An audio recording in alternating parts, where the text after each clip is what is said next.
Hey, what's going on, guys? My name is Dr. Boyce Watkins, and I wanted to address really quickly. The Black Lives Matter just announced that they have pretty much explained what they've done with the $90 million that they raised during 2020.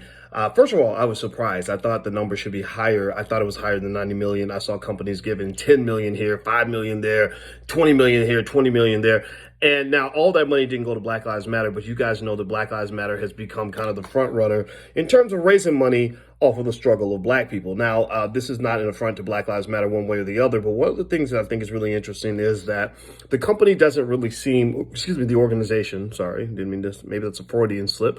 The organization doesn't really seem to have a strong interest in clear financial transparency. If you recall, a few months ago, 10 of their chapters wrote an open letter basically asking for more transparency. And so rather than hearing from the leadership of the Black Lives Matter Global Network about what they did with the money, I'd like to hear from the 10 organizations to see if they're satisfied with what Black Lives Matter, what the Global Network said about what they did with the money. Also, one thing that's also interesting about their report is that they refuse to mention who gave the money. I think that who gives the money is really important. For example, if you receive your money from McDonald's, chances are you're working for McDonald's. If you receive your money from Walmart, chances are you're going to pursue a Walmart agenda. So my question is, who are you working for? When you're getting big donors in the background that are giving you big money, who are these people and what do they want for their money? One thing I know about money is that money is power. And when people give you money, they usually want something in return. So I'd be curious to know who gave the money and what happened to the money. And then also, I think it's just really important to understand that financial transparency is really important when you're raising money for a social justice issue. It doesn't mean you can't pay yourself a salary. Doesn't mean that every penny has to go exactly where certain people want it to go. It just means that letting people know what you're doing with that money. And when you're raising money on behalf of Black people, then Black people should be the first beneficiaries to see the benefits of that money. Where's that money going? How many Black-owned businesses are being supported? How many Black communities have been elevated out of poverty? Because one thing that's really interesting, this is an unfortunate reality that we have to deal with as Black people,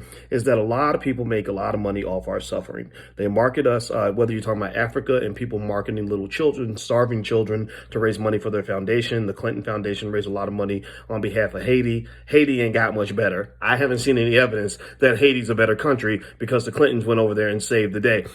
They had billions of dollars to save the day. And I can tell you that if people like myself or yourself were on the board to ensure that that money was going to the right places, then good things would have happened. But the problem is that they don't let people like us on the boards. They put their own people on the board and they say that they get to decide what's going to happen with the money. So I did a little commentary on this earlier, but I thought that something shorter would help for those that didn't want to hear the whole hour. But that's kind of the gist of what's going on here, is that when you have people that are making money on behalf of Black people, I think it is important to know who these people are, who the major donors are, what agendas are being pursued, and where that money's going. Because at the end of the day, I'm a mathematician, and one of the things we learn in mathematics is that if you have a problem, you're supposed to actually solve it.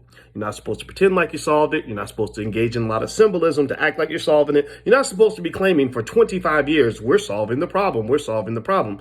At some point, you have to present evidence that the problem's being solved, benchmarks to prove that you're making progress, some sort of tangible piece of information that shows that progress has gotten better. And one thing we know about Black people, if you read books that I read, like Powernomics, Black Labor, White Wealth, and you understand the conversation about reparations, by which they're not inviting people like Dr. Claude Anderson to even participate, even though he's the leading authority in America on racial justice and reparations, etc.